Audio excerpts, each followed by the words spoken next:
Hi all, welcome back to my YouTube channel.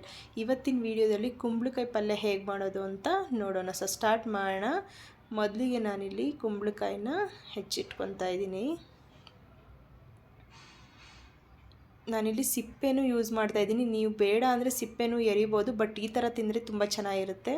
So ಇವಾಗ ನೋಡಿ, ಅದು ಕಟ್ ಮಾಡಿದಾಯಿತು. ಸೈಡ್ಗೆ ಇಟ್ಟು ಒಂದು ಪಾತ್ರೆ ಇಟ್ಕೊಂಡಿದ್ದೀನಿ. ಅದಕ್ಕೆ ಒಂದು 3 ಸ್ಪೂನ್ ಎಣ್ಣೆ ಹಾಕಿ ಸಾಸಿವೆ ಸಿಡಿದ್ಮೇಲೆ ಒಂದು 7 ರಿಂದ 8 ಹಸಿಮೆಣಸಿನ್ಕಾಯಿ ಹಾಕಿದ್ದೀನಿ. ಖಾರಕ್ಕೆ ನೋಡ್ಕೊಂಡು ಹಾಕೊಳ್ಳಿ.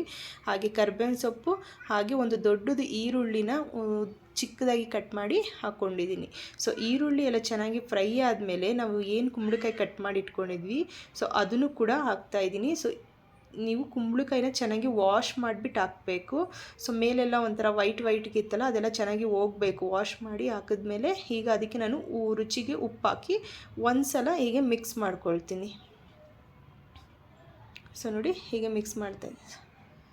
ನನಗಂತೂ ಕುಂಬಳಕಾಯಿ ಅಂದರೆ ತುಂಬಾ ಇಷ್ಟ. ನಿಮ್ಗೆ ಯಾರಿಗೆಲ್ಲ ಕುಂಬಳಕಾಯಿ ಇಷ್ಟ ಅವರೆಲ್ಲ ಕಮೆಂಟ್ ಮಾಡಿ. ಸೊ ನೋಡಿ, ಈಗ ಮಿಕ್ಸ್ ಆಯಿತು. ಈಗ ನಾನು ಇದನ್ನು ಕ್ಲೋಸ್ ಮಾಡ್ತಾಯಿದ್ದೀನಿ. ಒಂದು 5 ನಿಮಿಷ ಮೀಡಿಯಮ್ ಫ್ಲೇಮಲ್ಲೇ ಚೆನ್ನಾಗಿ ಬೇಯಿಸ್ಕೊಳ್ಳಿ. ಸೊ ನೋಡಿ, ಇದೊಂದು 70% ಬೆಂದ ಮೇಲೆ ನೀವು ಇದಕ್ಕೆ ನಾನಿಲ್ಲಿ 1 ಸ್ಪೂನ್ ಆಗೋಷ್ಟು ಧನಿಯಾ ಪುಡಿ ತೊಗೊಂಡಿದ್ದೀನಿ, ಅದನ್ನು ಹಾಕ್ತಾಯಿದ್ದೀನಿ. ಹಾಗೆ 1 ಸ್ಪೂನ್ ಆಗೋಷ್ಟು ಗರಂ ಮಸಾಲ, ಸೊ ಅದನ್ನು ಹಾಕ್ತಾಯಿದ್ದೀನಿ.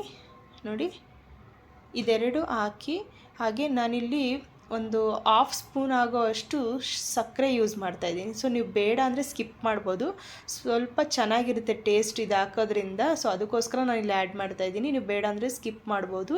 ಇದು ಎಲ್ಲ ಹಾಕಿ ಇದನ್ನೆಲ್ಲ ಒಂದು ಸಲ ಮಿಕ್ಸ್ ಮಾಡಿ. ನೋಡಿ, ಮಿಕ್ಸ್ ಮಾಡಬೇಕು ಹೀಗೆ.